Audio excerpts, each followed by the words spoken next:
Hey everybody, welcome back to the channel. Today we have an alternative colour for your Stormcast Eternals. First up is a prime of Xandri Dust, followed by a shade of Seraphim Sepia. Just make sure you give it a good shake. Make sure you work it into all the recesses, but avoid any excessive pooling.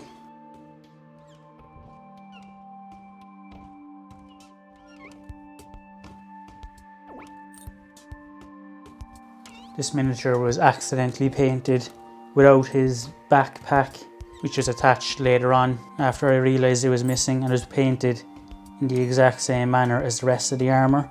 Now that the shade has dried, you should be left with a miniature that looks like he's washed his armour with a tea bag.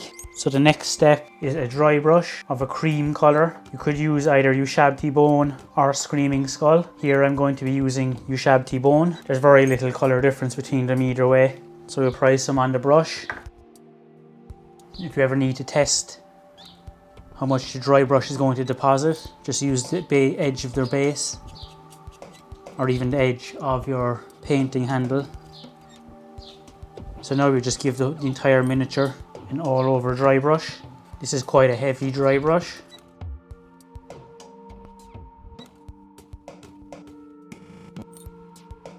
Now that we're done with the first dry brush, we're going to go in with a second dry brush. This time a lot softer than the first one. And we're going to be using the Pallid Witch Flesh. I'm using a large dry brush here.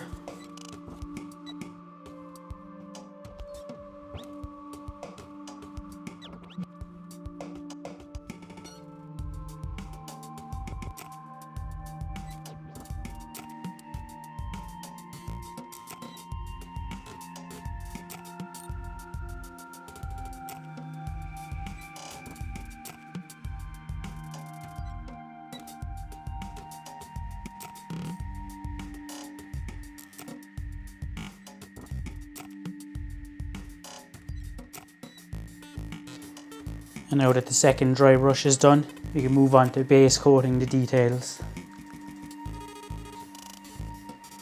So first on the details is the blue, which we're going to be base coating in Cantor Blue. So the areas on the miniature that we're going to be painting blue are the shoulder pad here,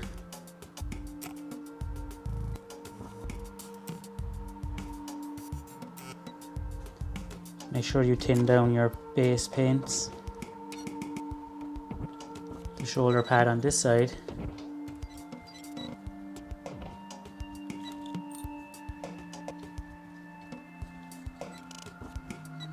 The fabric edging here between his legs.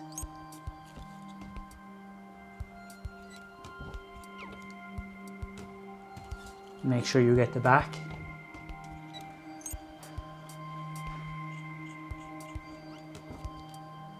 So we're going to go ahead and fill them in now.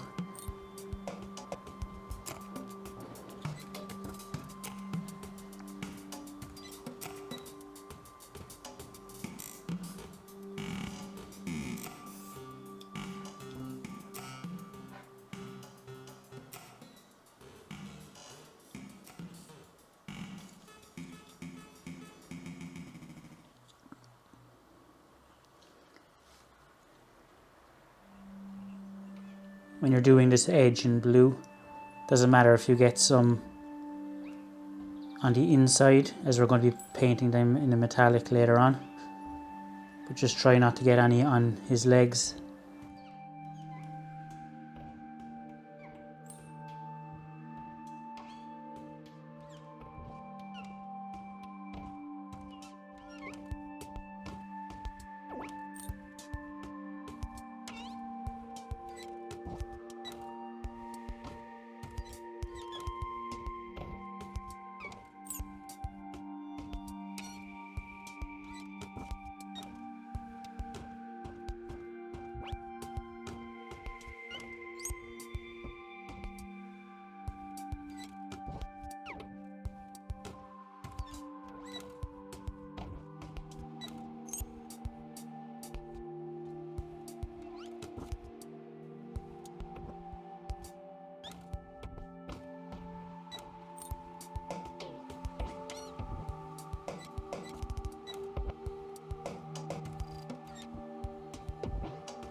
Here I've switched to a small layer brush to paint the blue around the hammer emblem.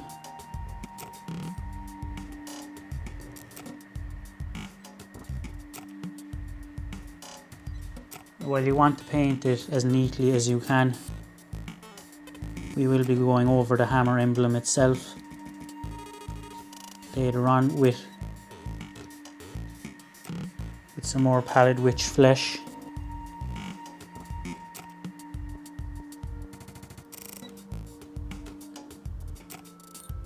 It'll be as neat as you can, but try not to get bogged down. As you can see there, I've gotten a few patches of blue on the hammer emblem. As I said, it's not the end of the world. You'll be going over it again anyway. So just try not to get any on the outside of the armour. Move on to the next area, which will be lead belcher on the weapon head of his big hammer and the scales that are on the fabric area. So here we apply the lead belcher to the head of the weapon. I'm using a medium layer brush. We'll be painting the inner area here with Retributor armour, so painting that is unnecessary. You do paint the inside of the raised rim, just not the actual emblem inside the recessed area.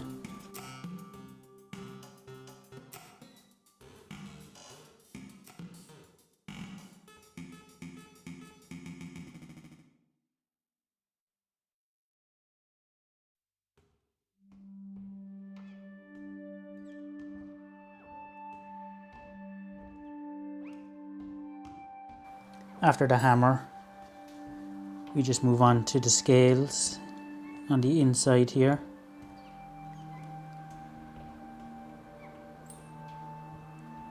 Again, be careful not to get any on the blue areas that we've already painted.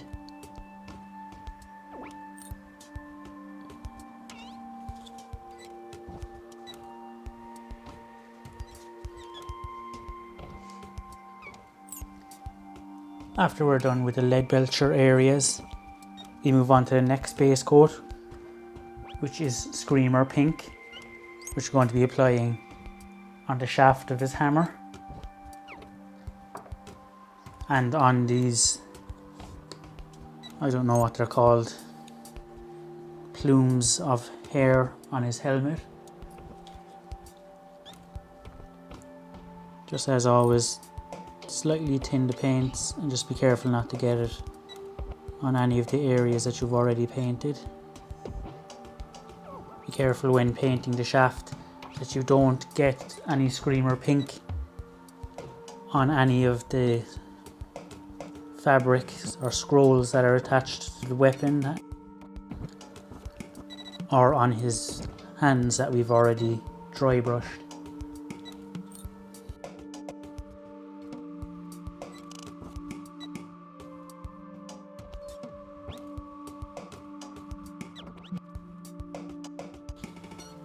We'll be painting the pommel, which is what I assume it's called. I know it's called a pommel on a sword, but I don't know if it's called a pommel on a hammer or not. But we'll be painting that Retributor armour as well, so there's no need to paint that.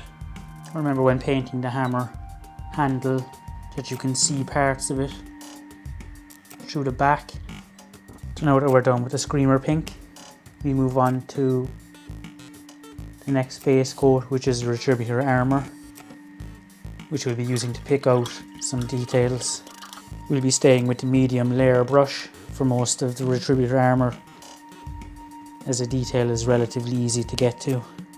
So with the gold, we have the pommel. Be careful not to get any on the Screamer Pink area, and a decorative head at the top here of his weapon. Now that we're done with the Retributor armour, we move on to the two contrast paints that we'll be using. First is the Skeleton Horde, which we'll be using on the parchments. Now we'll be applying these contrast paints straight on. We won't be putting down a base coat of white, because I think the previous dry brushes have already highlighted the raised areas enough.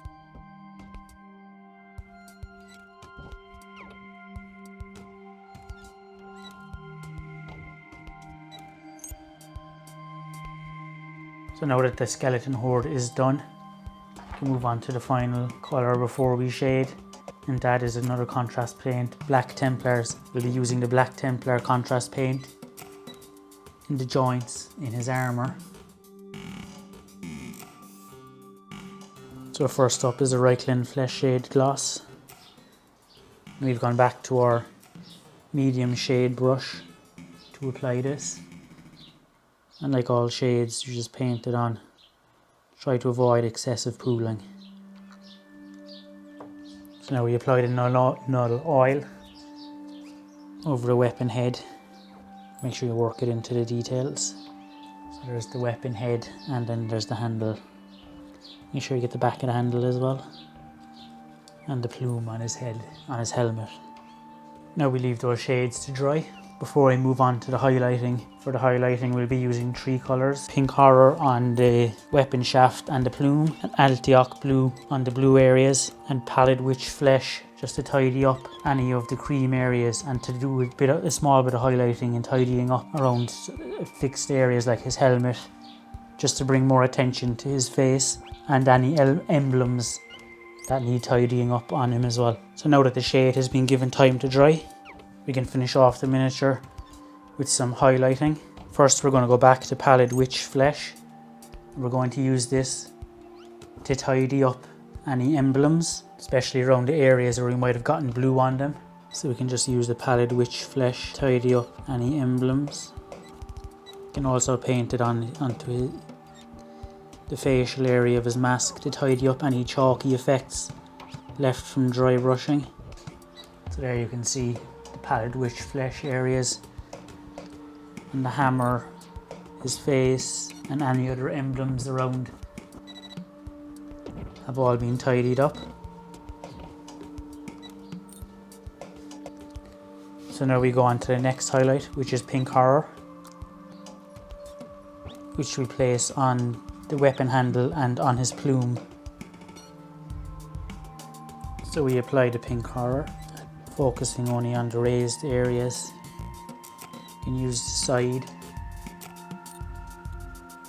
use this edge of the brush to highlight raised areas while keeping the recessed shaded areas. Just make sure again to do the back of the handle. After Pink Horror we move on to Altioch Blue, which we're going to use to edge highlight all the blue areas. When edge highlighting you really need to control the amount of paint on the brush, and you're using more of the edge or the side of the brush than the tip where possible. Now there is a raised edge on this side of the shoulder pad here.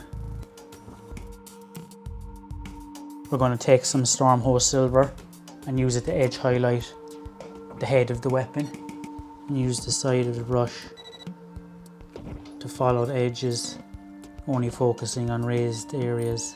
So you can see the Stormcast silver highlighting there. We're just going to make a start on the base, and you can base your miniature obviously to match your own army, but I'm going to go with a Mornfrang brown base coat and Agrellan earthed crackle paint over it with some Agrax Earthshade and a small dry brush of white just to bring out some detail.